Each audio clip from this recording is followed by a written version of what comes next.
Hi and welcome to 4 Byte solutions. मेरा नाम है पुलकित चितलांगिया और मैं हूं आपका बिजनेस ऑटोमेशन असिस्टेंट। पिछले वीडियो में हमने ये देखा कि बिजनेस ऑटोमेशन किस तरह की कंपनीज में एप्लीकेबल है और किन्हें लगाना चाहिए। अगर आपने वो वीडियो चेकआउट नहीं किया है तो ऊपर आई बटन पे चेक कर सकते हैं।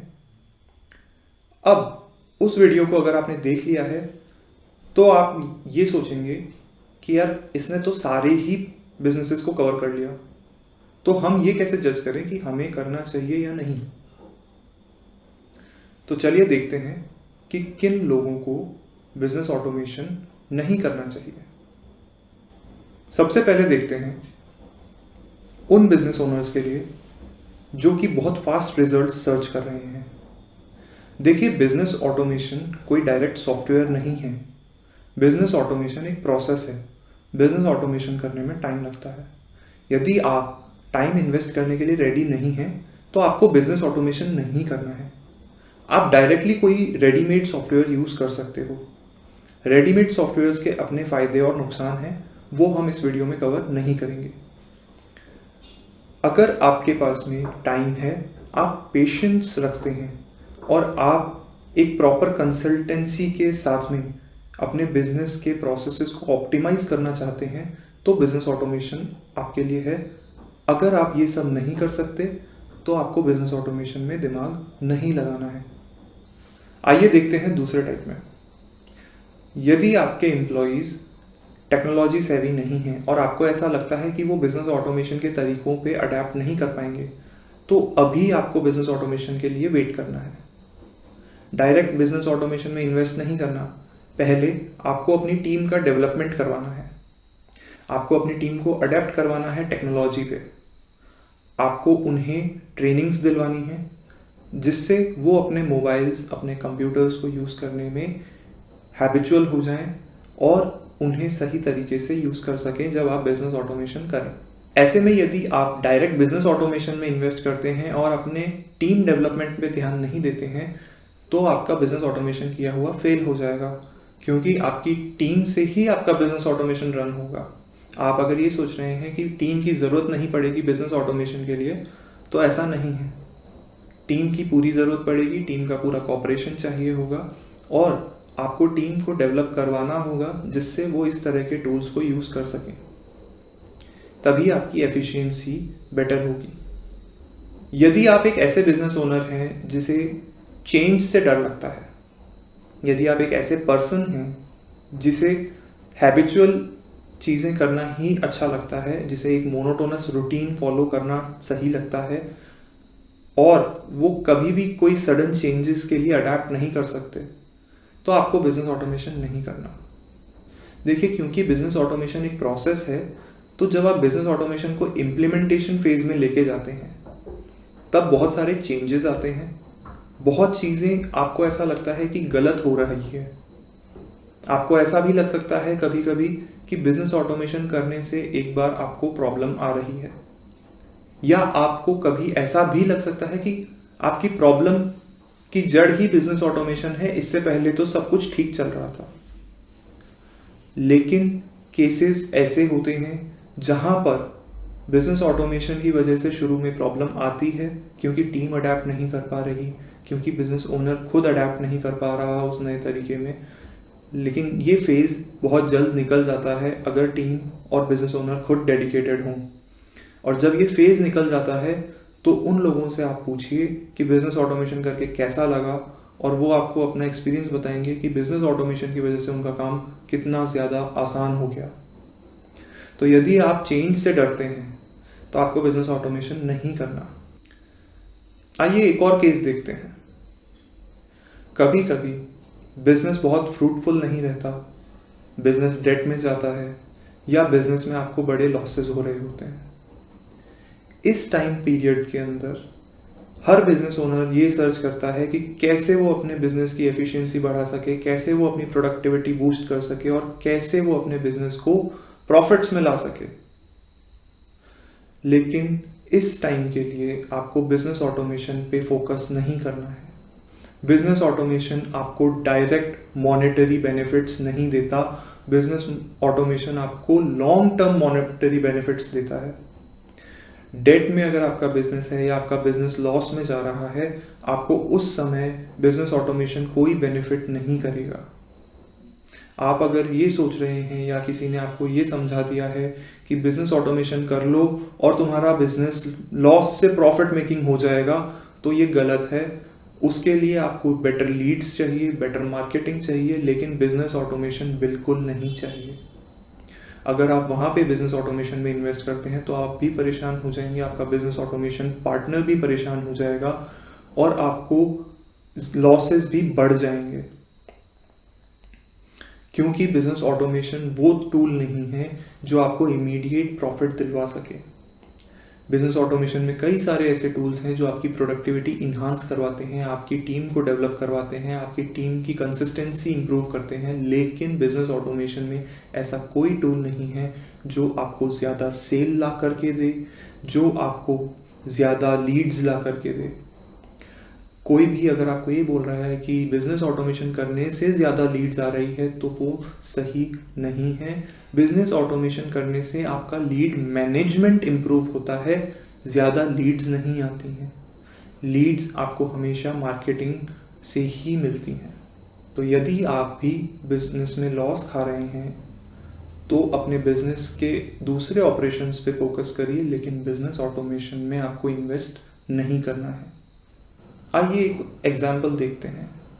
क्या आपको भी पेन पेपर से काम करना पसंद है? हर कोई पेन पेपर से ही काम करता है, सही है ना? लेकिन क्या आपको लगता है कि पेन और पेपर इतना एफिशिएंट है? आपके पास में बहुत सारे डॉक्यूमेंट्स होंगे। आप अगर डायरी मैनेज करते हैं तो आपके पास में कितनी सारी डायरीज हैं। क्या आपको पता है कि वहाँ पे क्या लिखा है? क्या आपको हर वक्त पता है कि आपकी किस क्लाइंट से क्या बात हुई है? क्या आपके एम्प्लॉयज़ को पता है कि किस दिन उन्होंने किस क्लाइंट से क्या बात करी है? नहीं, आपको पेन और पेपर उतनी रिलायबिलिटी नहीं देते। इसके लिए प्रॉपर सिस्टम्स होते हैं। लेकिन अगर आप पेन और पेपर की आदत नहीं छोड़ सकते, आप कहते हैं नहीं, I love my pen and paper और मैं इसे नहीं छोड़ सकता हूँ, तो आपको बिजनेस ऑटोमेशन नहीं करना। क्योंकि business automation focuses on data input. जितना अच्छा डेटा इनपुट होगा उतने अच्छे रिजल्ट्स होंगे। अगर आप डेटा इनपुट नहीं करेंगे तो रिजल्ट्स भी हैम्पर होंगे, और अगर रिजल्ट्स हैम्पर होते हैं तो फिर आपको लगता है बिजनेस ऑटोमेशन फेल हो गया, ये एक वेस्ट इन्वेस्टमेंट थी। ऐसा नहीं है। आपको अगर पेन और पेपर पे ही काम करना है तो आपको बिजनेस ऑटोमेशन नहीं करना चाहिए। कुछ लोग होते हैं जो दूसरों की बिल्कुल नहीं सुनते। सलमान खान वाली बात ही देख लो, एक बार उसने कमिटमेंट कर दी तो वो खुद की भी नहीं सुनता। खैर, कमिटमेंट के मामले में तो ये एक अच्छी बात है, लेकिन अगर आप रेगुलर टॉक्स में, रेगुलर कन्वर्सेशंस में दूसरों की बिल्कुल नहीं सुनते, आप दूसरों के ओपिनियंस को मैटर नहीं देते, दूसरों के ओपिनियंस को कंसिडर नहीं करते, तो आपको बिजनेस ऑटोमेशन नहीं करना चाहिए। बिजनेस ऑटोमेशन में आपको बहुत ज़्यादा ब्रेनस्टॉर्मिंग करनी पड़ती है, काफ़ी ज़्यादा चीज़ें ऑब्जर्व करके सीखनी पड़ती है। कुछ जगह फेलियर्स भी हाथ लगते हैं और कुछ जगह आपको ऐसा लगता है कि यार आई वॉज रॉन्ग और जो सामने वाला बोल रहा था वो सही है। लेकिन अगर आप ऐसा सोचते हैं कि आपको सब कुछ आता है और आप दूसरे की बिल्कुल नहीं सुनते, आपके अकॉर्डिंग ही सारी चीज़ें डिफाइन होनी चाहिए, चाहे सामने वाला कितना भी एक्सपीरियंस्ड हो, उस केस में प्लीज़ बिजनेस ऑटोमेशन में फोकस मत करिए। आपको जैसा सही लगता है वैसा करिए। क्योंकि यदि आप बिजनेस ऑटोमेशन कर लेते हैं और किसी और के बताए हुए तरीके से, तो आप सारा ब्लेम उस पर डाल देंगे जब भी बिजनेस ऑटोमेशन में कोई प्रॉब्लम आएगी। ऐसा नहीं होता है। बिजनेस ऑटोमेशन एक प्रोसेस है। एक प्रोसेस तभी तक सही चलता है जब तक उसका इनपुट एंड पैरामीटर्स सही हो। अगर आपके प्रोसेस में इनपुट या पैरामीटर्स सही नहीं डिफाइन किए गए हैं, जो कि आपने ही करवाए हैं, तो फिर आपको कभी भी सही रिजल्ट्स नहीं मिल सकते। मैं कई ऐसे लोगों को जानता हूं जो बिल्कुल नहीं सुनना पसंद करते और फिर कहते हैं कि हमें ये सिस्टम चाहिए, और मैं उन्हें वो सिस्टम कभी नहीं देता, क्योंकि जैसे ही वो सिस्टम उनके यहाँ अगर दिया गया तो वो सारा ब्लेम सिस्टम को डालेंगे और खुद को बिल्कुल भी ऑब्जर्व नहीं करेंगे। जब भी हम किसी का एरर एनालिसिस करते हैं या किसी मिस्टेक पे एनालिसिस करते हैं तो हमारे पास में 4 चीज़ें होती है, 4M जिसे बोलते हैं, मैन, मशीन, मटेरियल, मेथड। कुछ लोग 3M जानते हैं, कुछ लोग 5M तक ले जाते हैं, लेकिन जो बेस लाइन है वो है 4M, man, machine, material and method. अगर आदमी की गलती है यानी M, फर्स्ट M, मैन, तो वो करेक्ट कराई जा सकती है स्किल्स डेवलपमेंट से, ट्रेनिंग से। मशीन की गलती है, इसका मतलब आपने जो सिस्टम बना रखा है उसकी गलती है एक तरह से, तो उसे ठीक किया जा सकता है bye regulating the formulas. Material, इस केस में मटेरियल यानी कि आपका इनपुट, अगर आपके इनपुट की गलती है तो आपको इनपुट को करेक्ट करना होगा। और चौथी चीज़ है मेथड, अगर आपका कैलकुलेशन करने का तरीका ही गलत है, अगर आपका मेथड ही गलत है जिसमें आप बिजनेस ऑटोमेशन लगा रखे हैं, तो भी आपको इनकंसिस्टेंट रिजल्ट्स मिलेंगे। इसलिए कभी भी आपको जब भी बिजनेस ऑटोमेशन करना है तो आपको अपने बिजनेस ऑटोमेशन पार्टनर की सुननी होगी और फोकस करना होगा कि वो क्या बोल रहा है, क्यों बोल रहा है, उस पर डीप एनालिसिस करना होगा, सोचना होगा और फिर उसे इम्प्लीमेंट करिए, तो आपको एक अच्छे रिजल्ट्स मिलेंगे, अदरवाइज नहीं मिलेंगे। यदि बिजनेस ऑटोमेशन आपके लिए भी एक बबल है, यानी आपको हर नई चीज़ का शौक लगता है और पुरानी चीज़ से आप बोर हो जाते हैं, आप अगर ऐसे इंसान हैं तो आपको बिजनेस ऑटोमेशन नहीं करना। देखिए, बबल एक शॉर्ट लिव्ड चीज़ होती है। जैसे ही बबल बनता है उसकी बहुत छोटी सी लाइफ होती है और उसके बाद में वो बर्स्ट कर जाता है। ऐसा हमने कई जगह देखा है, क्रिप्टो भी एक एग्जांपल था। उस वक्त जब हम बात कर रहे हैं 2020 एंड 21 की, तब क्रिप्टो बबल था और बर्स्ट हो गया था सडनली।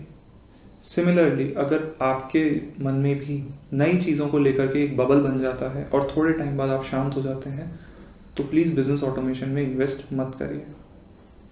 ऐसा करने से अगेन आप इम्पेशेंट होंगे और जैसे ही थोड़ा बहुत आप इन्वेस्ट करेंगे उसमें और आपको रिजल्ट नहीं मिलेंगे और आप उसे छोड़ देंगे, वहाँ पे आपका इन्वेस्टमेंट वेस्ट हो जाएगा। बिजनेस ऑटोमेशन एक बबल टाइप की चीज़ नहीं है। बिजनेस ऑटोमेशन एक लॉन्ग टर्म प्रोसेस है।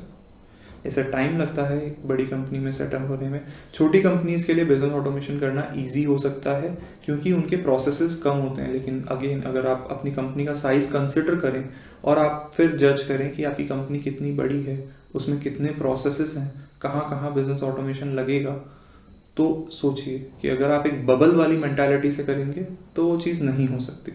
यदि आप एक बबल वाली मेंटालिटी फॉलो कर रहे हैं तो आपको बिजनेस ऑटोमेशन नहीं करना है।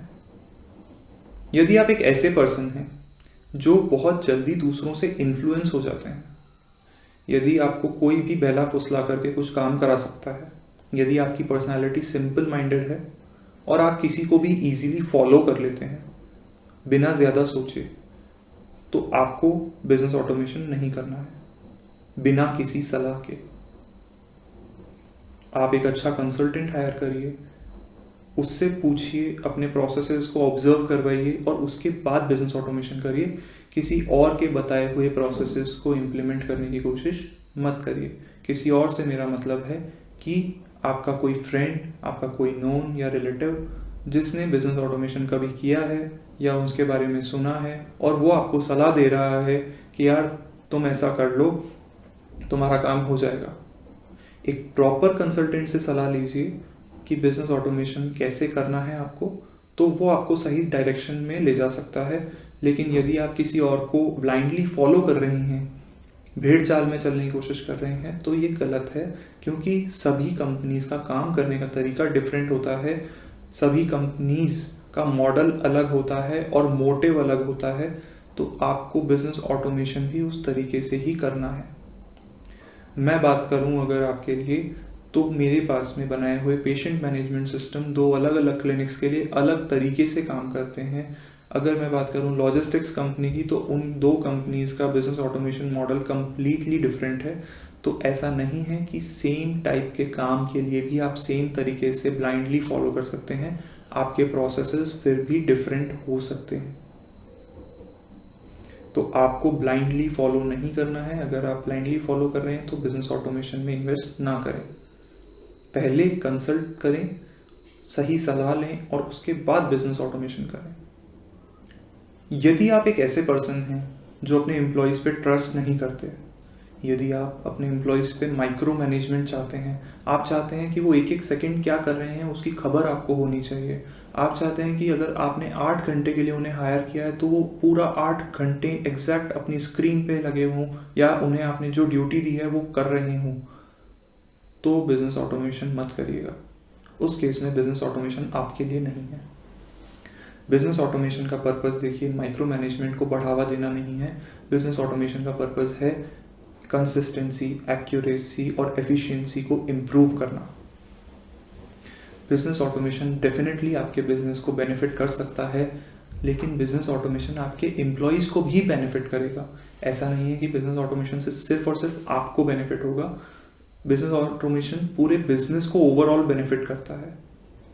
आपके एम्प्लॉयज़ की एफिशिएंसी बढ़ेगी, इसका मतलब है कि वो आज जो काम सपोज 8 घंटे में कर रहे हैं तो हो सकता है वो काम वो 4 घंटे में कर लें।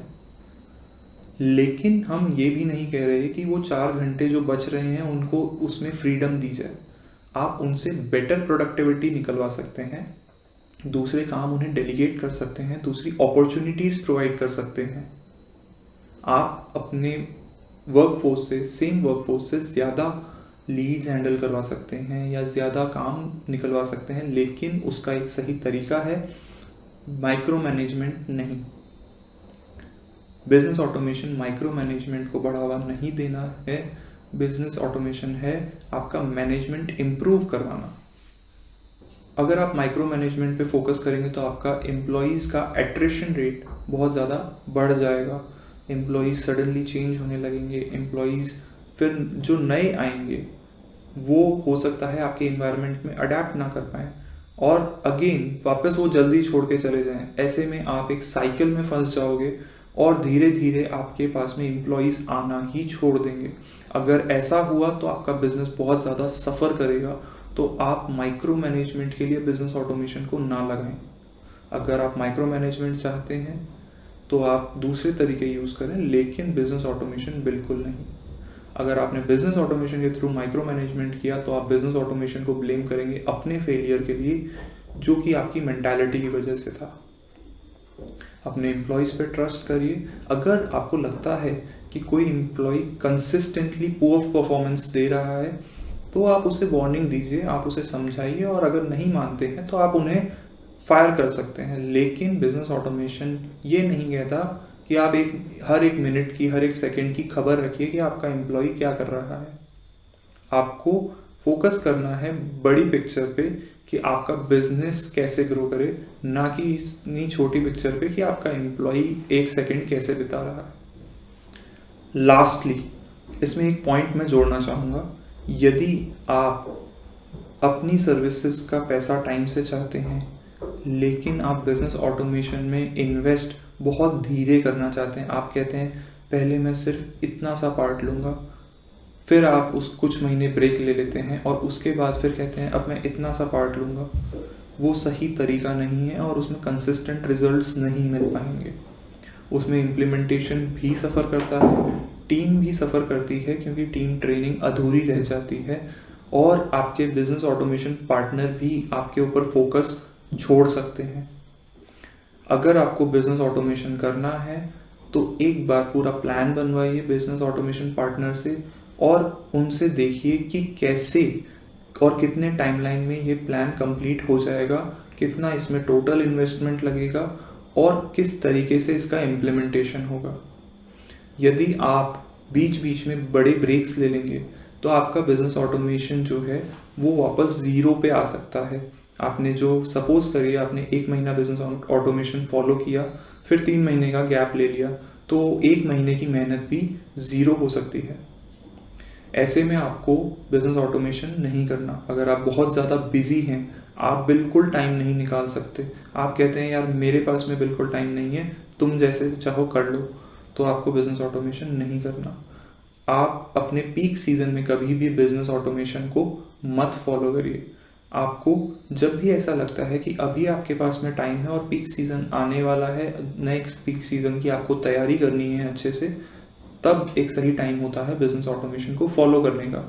कुछ लोग ये गलती कर लेते हैं कि पीक सीज़न में ही बिजनेस ऑटोमेशन का कोई कोर्स ले लेंगे या कोई क्लासेस ले लेंगे और फिर वो बिजनेस ऑटोमेशन नहीं फॉलो कर पाते, और बिजनेस ऑटोमेशन करने के चक्कर में कभी कभी बिजनेस सफ़र करता है क्योंकि पीक सीज़न चल रहा है। और कई बार ऐसा होता है कि वो बिजनेस ऑटोमेशन की क्लासेस को बंक करना शुरू कर देते हैं और अपने बिजनेस पे फोकस करते हैं क्योंकि उन्हें सेल्स पे भी ध्यान देना है। ऐसा ना करें। अगर आपको प्रॉपरली बिजनेस ऑटोमेशन करना है तो अपने पीक सीज़न का जाने का वेट करें। अगर आप पीक सीज़न में करोगे तो आप कर ही नहीं पाओगे और रिजल्ट्स अगेन सफ़र करेंगे, आपका इन्वेस्टमेंट फिर से वेस्ट हो जाएगा। ऐसा आपको नहीं करना है। तो गाइज, ये थे कुछ पॉइंट्स बिजनेस ऑटोमेशन जिन्हें नहीं करना चाहिए या पर्टिकुलर अभी नहीं करना चाहिए उन लोगों के लिए। अगर आप भी इन कैटेगरीज में फॉल कर रहे हैं तो ध्यान रखिए, अभी आपको बिजनेस ऑटोमेशन नहीं करना है। पहले बेटर डेवलपमेंट कर लीजिए और उसके बाद में बिजनेस ऑटोमेशन पे फोकस करिए। डेफिनेटली आपको बहुत अच्छे रिजल्ट्स मिलने वाले हैं। तो यदि आपको इस वीडियो का कंटेंट पसंद आया हो तो लाइक और शेयर ज़रूर करिए और अपने साथी कलीग्स में, दोस्तों में फैलाइए ताकि वो भी बिजनेस ऑटोमेशन के बारे में और जान सकें। और अगर आपको इस तरह के कंटेंट पे अपडेटेड रहना है और बिजनेस ऑटोमेशन से जुड़ी और बातें जाननी हैं और आपको कुछ टूल्स भी समझने हैं कि कैसे बिजनेस ऑटोमेशन वर्क करता है, तो आप चैनल को सब्सक्राइब करना ना भूलें। मेरा नाम है पुलकित चितलांगे और मैं हूँ आपका business automation assistant from 4byte solution.